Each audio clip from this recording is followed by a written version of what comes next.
La salvación de la industria X. 1. Los pasillos del Congreso hállanse atestados de representantes de la industria X. La industria atraviesa una grave situación. Está al borde de la ruina económica. Hay que salvarla y solo cabe hacerlo mediante un arancel protector, precios más elevados o concediéndole una subvención estatal. Si se la deja morir, pronto veremos los obreros en la calle. Sus caseros, tenderos, carniceros, comerciantes de tejidos y empresas de espectáculos públicos experimentarán una contracción en sus negocios y la depresión se extenderá en círculos cada vez más amplios. Pero si gracias a la pronta intervención del Congreso, la industria X se salva, entonces, oh milagro, adquirirá equipo de otras industrias, aumentará el número de personas empleadas, quienes proporcionarán mayores ingresos a los carniceros, panaderos, fabricantes, etc., y ahora una ola de prosperidad se extenderá en círculos crecientes. Es notorio que lo expuesto constituye únicamente una forma generalizada del caso que acabamos de examinar en el capítulo anterior. Allí, la industria X era la agricultura. Ahora bien, el número de industrias X es infinito. Dos de los ejemplos más notables, en los últimos años, los ofrecen las industrias del carbón y de la plata. Por salvar la plata, el Congreso provocó un daño inmenso. Uno de los argumentos aducidos en favor del plan de rescate de esta industria fue que constituiría una forma de ayuda económica al Extremo Oriente. Uno de sus resultados reales consistió en provocar la deflación en China, que había mantenido el patrón plata y que se vio forzada a abandonarlo. La tesorería de los Estados Unidos hubo de adquirir, a precios ridículos, muy por encima del nivel del mercado, montones innecesarios de plata y almacenarla en sus sótanos. Los objetivos políticos esenciales perseguidos por los senadores de la plata podrían haberse alcanzado igualmente, con un mínimo de gastos y daño, mediante el pago de un franco subsidio a los propietarios de minas o a sus obreros. Ahora bien, ni el Congreso ni el país hubieran aprobado nunca un abierto latrocinio de esta especie, de no haber ido acompañado de la superchería ideológica implicada en la función esencial que la plata desempeña en el sistema monetario nacional.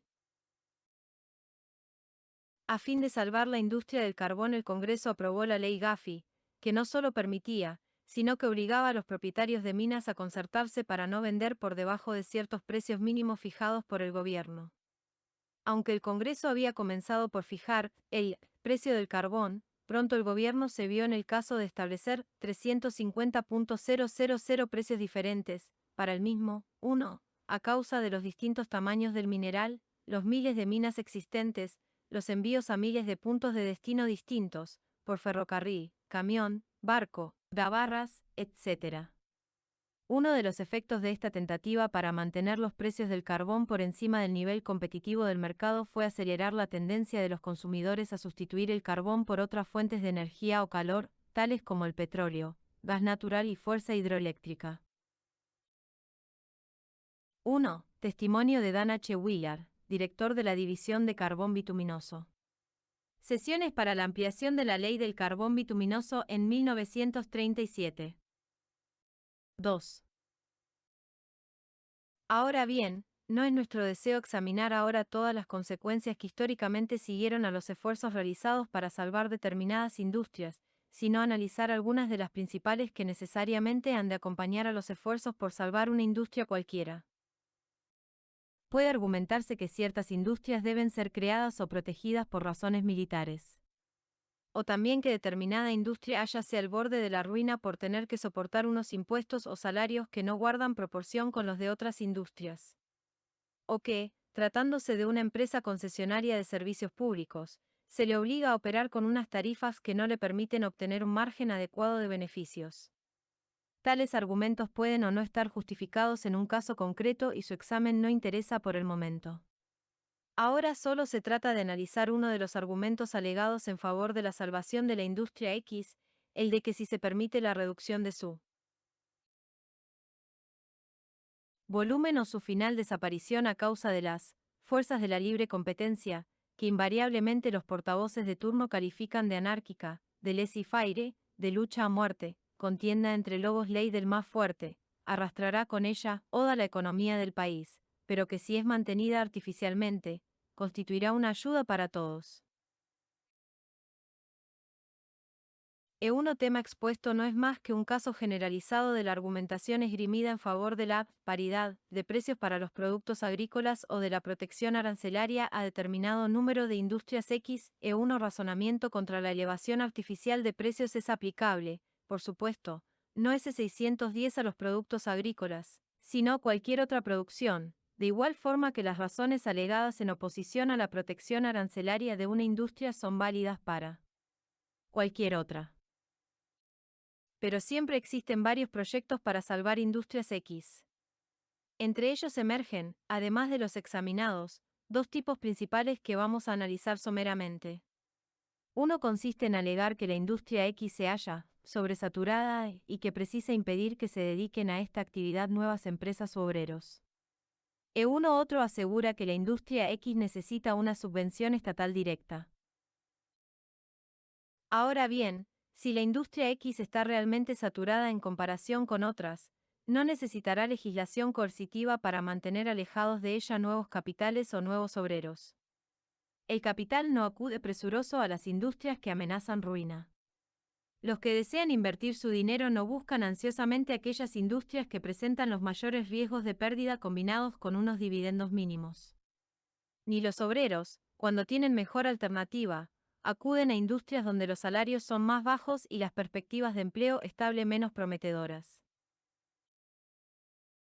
Pero si los nuevos capitales y mano de obra son compelidos a apartarse de la industria X, sea por la acción de monopolios, consorcios, tácticas sindicales o presión legal, se priva tanto al capital como al trabajo de la libertad de elección. Se obliga a quienes desean invertir su capital a colocarlo donde las perspectivas de rentabilidad parecen menos prometedoras que en la industria X. Se fuerza a los obreros a emplearse en negocios con salarios y perspectivas inferiores a los que podrían hallar en la pretendidamente enferma industria X. Significa, para abreviar, que tanto el capital como el trabajo se emplean en forma menos eficiente que si se les hubiera permitido elegir libremente. Significa, por consiguiente, una merma en la producción, con la consiguiente reducción del nivel medio de vida. Este más bajo nivel de vida será ocasionado o por unos salarios medios menores de los que hubieran prevalecido en otras circunstancias, o por un mayor costo de la vida, o por la combinación de ambos factores. E1 resultado exacto dependerá de la política monetaria que se siga en aquel momento. Mediante tales métodos restrictivos cabe ciertamente mantener más elevados los salarios y los beneficios del capital empleado en la propia industria X, pero en otras industrias descenderán por debajo del nivel que habrían alcanzado de no haberse registrado aquellas injerencias extrañas.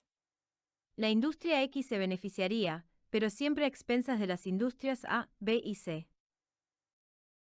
3. Análogos resultados provocará cualquier intento de salvar la industria X mediante una directa subvención procedente del erario público. Ello equivaldría sencillamente a desplazar riqueza o renta a la industria X. Los contribuyentes perderían exactamente lo que ganasen los interesados de tal industria. Sin embargo, la gran ventaja de la subvención, desde el punto de vista del público, es que presenta los hechos con toda claridad. Existen muchas menos oportunidades de que se produzca aquella ofuscación mental colectiva que acompaña a toda discusión sobre aranceles, fijación de precios mínimos o concesión de ventajas monopolísticas. En el caso de la subvención, es obvio que los contribuyentes han de perder precisamente la misma cantidad que gane la industria X. Es igualmente evidente, en su consecuencia, que otras industrias perderán lo que la industria X gane. Habrán de satisfacer parte de los impuestos necesarios para ayudar a la industria X. Y los consumidores, a causa de los impuestos que tienen que soportar, dispondrán de una suma menor para adquirir otros artículos. E1 resultado será que otras industrias habrán de restringir su producción a fin de facilitar la expansión de la industria X.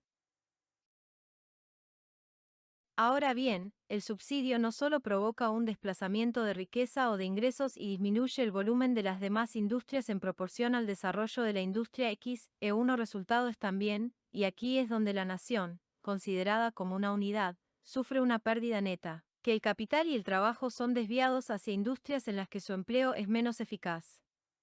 Se crea, por consiguiente, menos riqueza. E1 término medio de nivel de vida es más bajo, comparado con lo que podría haber sido. 4. Estos resultados son virtualmente inherentes, en realidad, a los argumentos mismos que se esgrimen para subvencionar la industria X. Si esta industria, según afirman los interesados, se halla en trance de perecer, ¿por qué, deberíamos preguntarnos, mantenerla viva mediante la respiración artificial? La idea de que una economía en expansión implica la expansión simultánea de todas las industrias es un profundo error. Para que las nuevas industrias se desarrollen con cierta rapidez es necesario que algunas de las industrias antiguas reduzcan su volumen o se las deje morir. Es la única manera de que el capital y el trabajo necesarios para la expansión de las nuevas industrias queden libres. Si hubiéramos tratado de conservar artificialmente el transporte con tracción animal, habríamos retardado el desarrollo de la industria del automóvil y todas las actividades que de ella dependen. Habríamos reducido la producción de riqueza y retardado el progreso económico y científico. Sin embargo, esto es lo que realmente hacemos cuando tratamos de impedir la desaparición de alguna industria para proteger la mano de obra especializada o el capital ya invertido. Por paradójico que pueda parecer, tan necesario es para la salud de una economía dinámica abandonar industrias que se hallen en trance de morir, como permitir el crecimiento de las industrias florecientes. El primer proceso es esencial para él. Segundo. Tan disparatado es tratar de conservar industrias anticuadas como empeñarse en mantener métodos de producción en desuso. En realidad, son dos formas de describir unos mismos hechos. Los métodos de producción anticuados deben ser sustituidos constantemente por otros más perfeccionados, si queremos satisfacer las necesidades antiguas y nuevas con mejores productos y mejores servicios.